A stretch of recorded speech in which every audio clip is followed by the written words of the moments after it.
What's up, everybody? Welcome back to another episode of All the Mods 7 to the Sky. Guys, check it out. We have a cactus farm going here. Yes, it's very impressive, I know. So for some reason on Snad, cactus, as soon as you plant it, immediately grows up one block taller. If you put something next to it after it grows up immediately, then it'll continue to pop off like it's doing. Yeah, it's kind of a quirk of the Snad. But here's the thing, if we get rid of this thing, right? Oh, I guess, oh no, the item collector over here collected it. If we get rid of that and you see it's grown up too, and then I break this top one, it doesn't grow anymore, right? So it's kind of a weird thing. Let me show you this one more time. Let me just grab some kind of placey blocks here. So if I put cobblestone, I mean, I guess that will work just the same instead of the fence. So what we're gonna do is we'll break this and then we'll place it. So it's got to be placed, and then it grows up, and yeah, there's just some things. So like Snad sees that it can grow up one more and it'll allow it to do that, but if it pops off immediately, it doesn't update and it just keeps trying to grow over and over and over. So yeah, that's an easy way to make yourself a cactus farm, I suppose, if you are looking for cactus. I was doing that because we're using these green elevators up here, and I just installed a new one over here. So we have access up and down to our lava layer, right? But yeah, I saw that we only had a handful of cactus. I was like, huh, yeah, we should just go ahead and set this up. Yeah, another thing, this will sometimes randomly stop, like it's done right now. And if you just put a cactus back there, it'll keep going again. So yeah, otherwise you can do the old observer trick like we did with the sugarcane earlier on in the series, and a block breaker or something, or actually you probably don't even need a block breaker. You could just put a sign or a fence post or something like that and force it to grow. But anyway, cactus farm, easy. So I've been doing some things off camera here. You might be able to tell that our terminal here for Applied Energistics is different. Yeah, I put some white cabling attached to these monitors instead of the blue or the purple cabling. So yeah, we have white crafting table, white ME pattern encoding terminal, and a white pattern access terminal. And I have surrounded it with the cable facades. So yes, it just looks like the white concrete blocks. You can see in the distance here, something else that has changed. I have added some compacting drawers for things that can be compacted over here. So we have a lot more storage for stuff. You can see now we have 557 diamonds. Yeah, 490 emeralds. So we are getting quite a lot of stuff here, and I felt like it was time to upgrade these from standard drawers into compacting drawers, at least for the ones that the compacting drawers work with. I did try putting these pieces into compacting drawers, and unfortunately they don't work with them. Yeah, so these are just stuck in the drawers, and I added in a whole bunch of upgrades to these guys here, 4 of the copper ones, on all the ones that needed upgrades. And then I have put in 1 copper upgrade, mostly I think on all of the drawers that I feel like could use that. So the reason why we've upgraded this is because I decided to pull out this flux sieve that we made a while ago. This is how you auto sift stuff. I feel like we should have set this up earlier, but I didn't really feel like it was necessary at the time, but in hindsight probably should have done it. So yeah, we are now collecting diamonds, which we were starting to run a little low on, and we're collecting these emeralds for the wandering traders whenever they show up. So the way this is working is this is sitting on top of a chest. I don't know if this is strictly necessary. It probably isn't. But yeah, I have it sitting on top of a chest, and the chest is piping into a interface down here. Yeah, so the chest is just being piped into this interface. I did have the auto sieve sitting on top of this interface, but this only has 9 inventory slots, and it was going for a while, and I didn't see us getting any diamonds, and I was kind of feeling like maybe if there was too many items I was trying to put in at once, it just deleted the rest. I don't know if that's true or not. Anyway, so I put that chest there. We have 27 inventory spots for stuff to get put into, and then we have the pipe extracting right into our Applied Energistics system. And anything that couldn't go into the drawers, AE puts into the drawers, and otherwise it goes just onto our digital storage. So with that change here, this is going all the time. This basically means we don't need the sifting setup that we have anymore. And we got rid of, let me go Oh, yeah, we got rid of the absorption hopper that was under the ground here that was collecting items for us. So yeah, we really don't need this setup anymore today. Okay, I thought I lost my emerald meshes.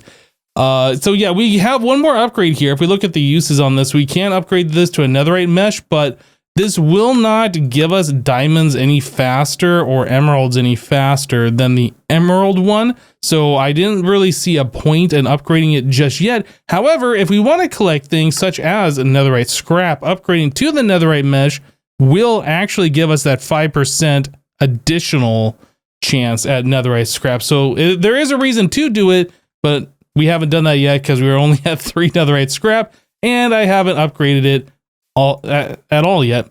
Anyway, so the these machines are a little weird. Most machines, when they use power as they're processing stuff, right? These machines over here don't use power until their work time has progressed, and then it uses the whole chunk of power that it needs. You can see the power is going up, and then it drops down, right? I don't really like that because that means that our power situation here is kind of like fluctuating all over the place. We're kind of like outputting a certain amount, then all of a sudden it spikes up and then comes back down. Then it spikes up and comes back down. I don't really like that. So I changed these flux points so they are limited. They are only transferring about what the machine needs. So like it's essentially doing the same thing as the machine's working. We are putting in that much power all the time. Yeah, that way we don't have the huge spikes in power. And we look at the network statistics here. Yeah, we can see that's pretty level. There's a little bit of fluctuation there, but there's no big 1,000, 2,000 FE per tick spikes. And that's what I was going for. So this machine here, this flux sieve, and this machine back here, the flux hammer, both do that same thing. Oh, it looks like this one is... Yeah, see, here's another thing. If we look at the RF per tick on this diamond upgrade, we can see it says 512 RF per tick, right? I have it set to 515. We're giving it more than 512, yet it's running out of power. So I'm going to go ahead and bump this up to like 540 or something like that. That way we're putting in a little bit more. We're keeping this power full and we shouldn't be starving it of power. This should eventually fill up or whatever. I could bypass the limit and like fill it all the way up and then turn this back off. And then anyway, then we'll be right where we want to, where it's just kind of sipping that power instead of like not using power and then huge spike and then not using power. Yeah, so anyway, I kind of felt like that was something that we should do because I was noticing down here that our generators, our dynamos, yeah, these things would like be coming up and then drop down and coming up and drop down. And I think these, I'm not 100% sure, but I feel like if they're using less power, like they're throttled, then they are more efficient. Maybe, I don't know.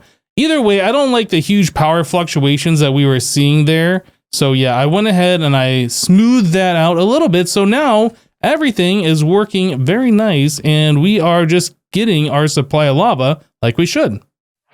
And just another small change that I've done over here is I got rid of our tank that we had that was collecting our XP. That thing got full and I was like, we really need to do something better about that. So I made a new set of ender tanks. These are using the lime channel. And yeah, all of the XP, the liquid XP that we are collecting, we are now putting over here in this ender tank, which is set to auto push fluid out of it.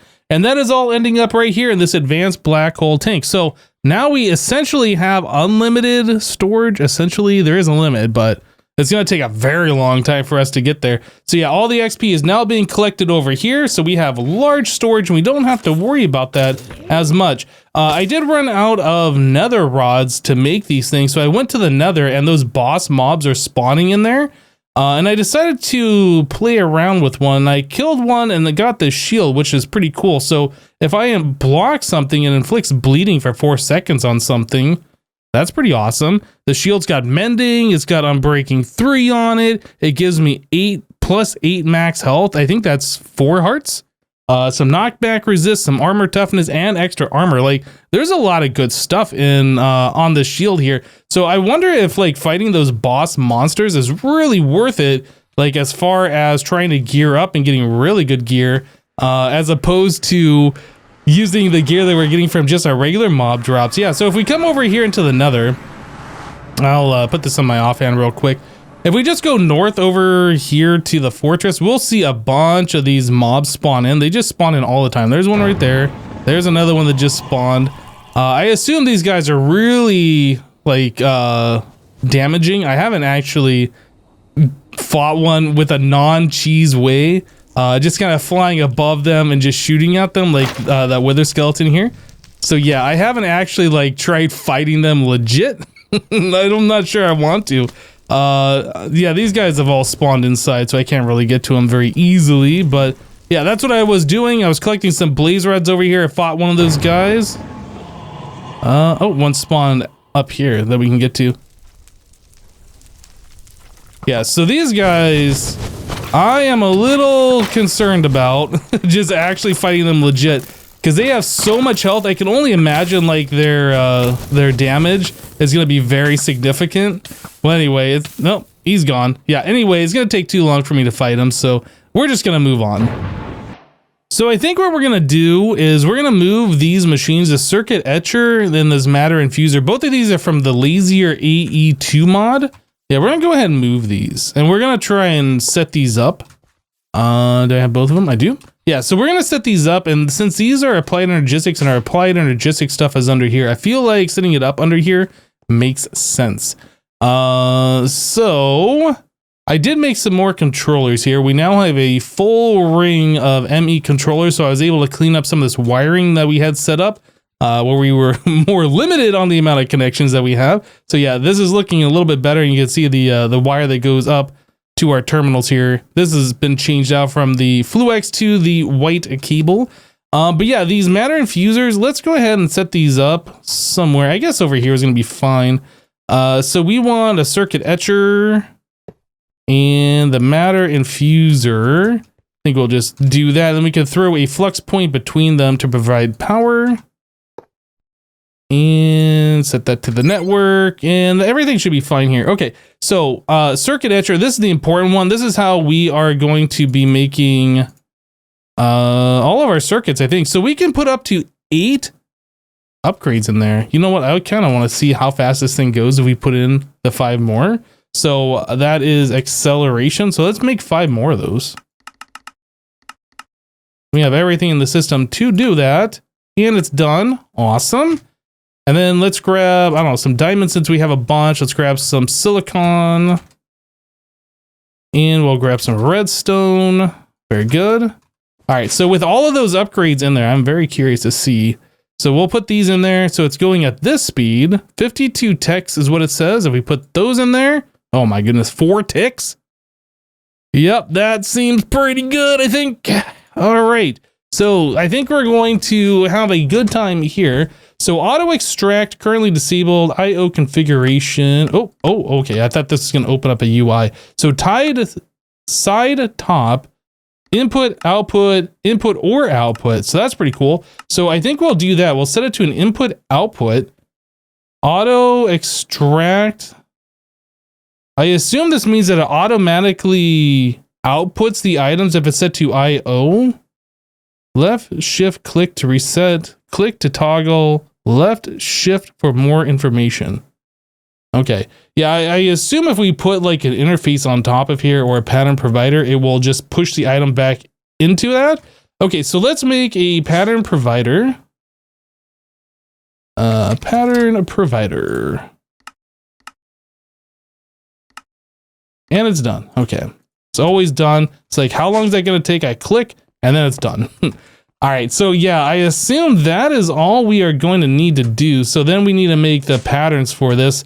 So we'll need to say that a diamond. Oh, this is going to be a processing pattern. A diamond, a redstone, and a silicon is going to make one of these, right? Okay, so there's our first pattern for that.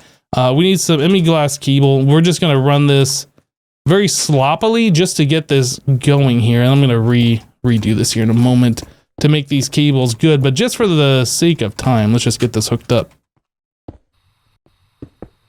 Like a show. Oh. And there we go. Okay. Yeah, the cable's ugly. I am going to fix that for sure here in a moment. Let's just put this in here. And then I want to see if this is going to work. So if I tell it to make like 10 more of those circuits, processors.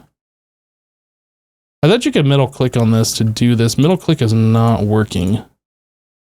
Let's make 10. Next, start. It does not appear to be doing anything. So what's going on? It made them. This is set to an output, but is not auto outputting. Oh, auto extract actually pushes the items. So, okay. I was thinking auto extract meant it was going to automatically extract items from a block and inventory next to it. So let's try that again. So if I do this one more time. Perfect. Okay. So now I just need to set up recipes for the other circuit types and then obviously change this wire a little bit. So let me go ahead and do a little bit of stuff here. I'll make another pattern provider for this one. We'll get that hooked up and then we'll continue on, guys. All right, so now that we got this machine hooked up and we have our 3 different patterns in here, we can make all the processors that we want pretty quickly whenever we need them. So that's pretty awesome. And then I went ahead and I straightened out that cable, obviously. We put a smart cable here so I can just quickly look and just see how many channels are along that line. In fact, I did that to all of these other cables that didn't have a smart cable on it previously. We put that on there just so at a glance we can see.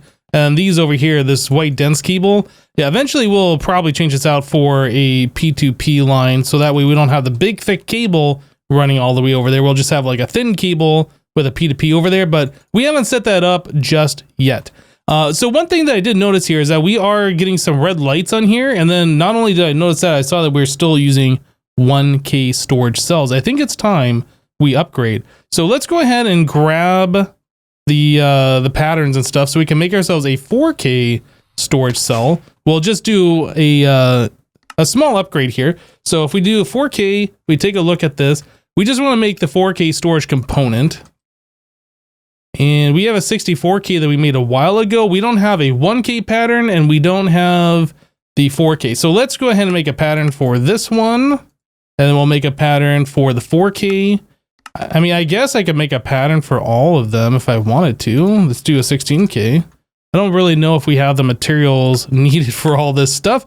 And then 64K, 64K. I think there's actually another tier. Let's take a look at this storage component. Yeah, so by default, Applied Energistics now has 256K ones. So we might look at making those eventually. I'm not entirely sure if we're going to do that or not. Then it's got, oh, we got mega cells in here. Look at this. 1M mega storage, 41664, 256M mega storage component. That seems a little bit excessive. So there's mega bulk storage component. Mega radioactive storage component. Interesting. Look at this. That makes a mega bulk item storage cell. So this is from mega cells. What does mega cells have on here? Portable chemical cell, fluid cell. Interesting. Crafting storage. Okay, this seems like stuff that we don't really need, but we might check this out eventually. I didn't even know this was a mod in this pack, so that's pretty cool. Well, anyway, we got our storage components all made. Let's go ahead and throw that in here somewhere. We have, yeah, let's throw them up here with the other Applied Energistics stuff. Okay, so we want to make like, let's start off with 5 4Ks. So 4K, let's make like 5 of those. We got everything we need and everything can be crafted. So this should be a fairly quick situation here. Very good. Awesome. All right, so we have 5 of these. Let's go down here and we're going to do the old swap-a-roo on our drives. I'll do a few of them together and then we'll do the rest off camera. So these ones are completely empty. So if you take the cell, you shift right click it, you break them apart. Yep. So I'll do that for all 3 of these. We get the 1K storage component back, which will go into the next set of 4Ks that we're going to be making. And then we can fill up those like so. And I am going to move these down here and put the 4Ks at the top. And the ones that were completely full, we're going to empty these first. So I'm going to put those into this MEIO port. We do have acceleration cards in here. So that's just going to transfer everything from the disk to the drive. Yep. And then if you want to, you can flip this the other way and take everything from your current drive and put it onto a disk. But yeah, we just want to do this, transfer the things off these 1Ks, put it onto those 4Ks. Like so. We have 2 more housings, 2 more 4Ks. Okay. And then we'll throw another one here and another one here.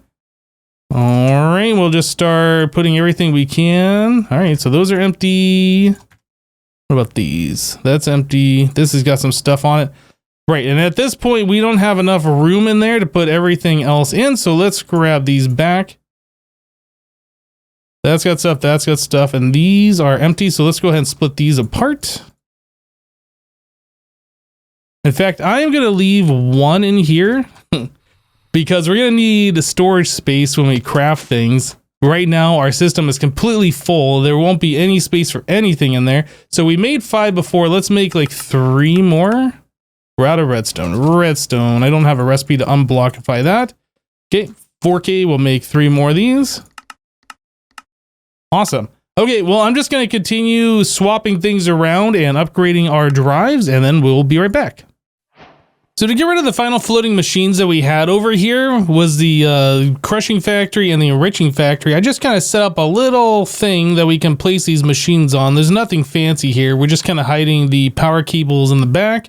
Yep. And I have a couple of pattern providers here. This is a false wall, essentially. So yeah, we have our applied energistics cable running up this way, connecting over here, and we just have some cable facades hiding the cable. You can kind of see that from up top, actually. So yeah, then down below, we just have that connected right on over to our main cable. Nothing too crazy going on over here. And then I saw that we had a metallurgic infuser, so I went ahead and I sat this over here, and then I turned it into an infusing factory. Eventually, we're going to want to have a factory for the redstone, for the carbon, I think, for the diamond, and then eventually we're going to want whatever the other one is, this stuff, the enriched obsidian. Yeah, so we're going to want a metallurgic infuser for all that so we can make the atomic alloys eventually. Those are used in a lot of the top end things, and especially if you want to make the higher tier, yeah, basically all the higher tier stuff and mechanism, we're going to need those atomic alloys. So yeah, definitely something that we'll have to do at some point in the future. But yeah, I kind of felt like the enriching factory, we could just set up a few patterns real quick and kind of get this going. So we need, I did set up tier installers. I made patterns for the different ones. I was trying to make one for the basic tier installer. I was like, you know what? Let's just add in all of the other ones. So anyway, so we want to make ourselves a pattern so we can start making these kinds of things, right? So if I do that, it automatically goes in here. Perfect. We'll make one for all these other types, even though we are currently not doing anything with them, but we will eventually want these. Like so. Yep. And then that's just going to go into the enriching factory right here. So carbon, redstone, diamond, and then obsidian. Sweet. So yeah, we have those available now. So if I think I just saw there was a quest for the carbon one, right? So if I do the carbon one, actually, we need to go make sure that this machine is set up correctly. So enriching factory, site config, input, output, top. Yeah, and then auto eject is set to on, energy. All right, not too many configs there. So it looks like we are actually set up correctly here. So if I come over and make one of these, it should just craft it up and we should get it right here. Perfect. Quest. Awesome. Okay, so the quest for that one, mechanism. Yeah, so that's going to give us a couple more enriched carbons and then some more XP. Very good. I saw we had another one here for AE. What is this one? Acceleration cards. So that's going to give us a random reward, engineering processors, and some more XP. So speaking about those cards, we need 160 of these. It's a lot. We need 160 of those. We can't craft that just yet because our CPU storage is not enough. Let's make another 4K. Let's do this. We'll make another 4K, and then we'll come down and upgrade one of our processors here. We need to do a lot more infrastructure upgrade to this. But yeah, we'll upgrade these. So just the same with the disks, you can shift right click, separate those, and then recombine it, and then use this 1K storage for another thing later. So if we put this here, And then card. We should be able to make 160 of those now. Oh, now it says we're out of silicon. Really? Silicon. That is made from quartz dust or Certus quartz smelted. And, well, we have Certus quartz. We don't have the nether quartz dust, so we are just going to do this real quick. Get a few pieces of silicon. We'll have to set up a proper thing for this later. So now that we have that, we should be able to make ourselves the acceleration cards, 160 of them, one more time. Yep, and then that auto craft is going to go. Yeah, so the reason why it's 160 is we have 32 of these molecular assemblers, and each one of those can hold 5 acceleration cards. And that'll make the crafting that we're doing go that much faster. Another thing that we can do is the storage, the crafting storages that we have here. We can add some coprocessors to these, and that will allow these to do more things at a time and do them fast because we have the acceleration cards over in the molecular assemblers. Well, anyway, let's wait for this to finish up. Oh, it's just about done, actually. We need, yeah, just 50 more of those to be crafted. I guess I can show you guys what I'm going to do here. So yeah, so basically just shift right click onto these like so, and that adds all 5 in there. So you don't have to open up the UI to do this. Yeah, I'm just going to go ahead and add these to all of them. So I'll be right back. All right, and just like that, I have created a few of these crafting coprocessor units. Those require the crafting unit plus an engineering processor, and the crafting unit, just some more of these processors, ME cable, and iron ingots. Nothing too crazy, since we set up the auto craft over here for our circuits earlier. All of this stuff is just super simple. The only thing that we're really struggling with at this point in time is getting more silicon. So we're gonna have to figure out a way on how to do that easier for the future. But anyway, guys, that's gonna do it for this episode of All the Mod 7. Hope you enjoyed it. We'll see you next time. Take care, everyone. Bye-bye.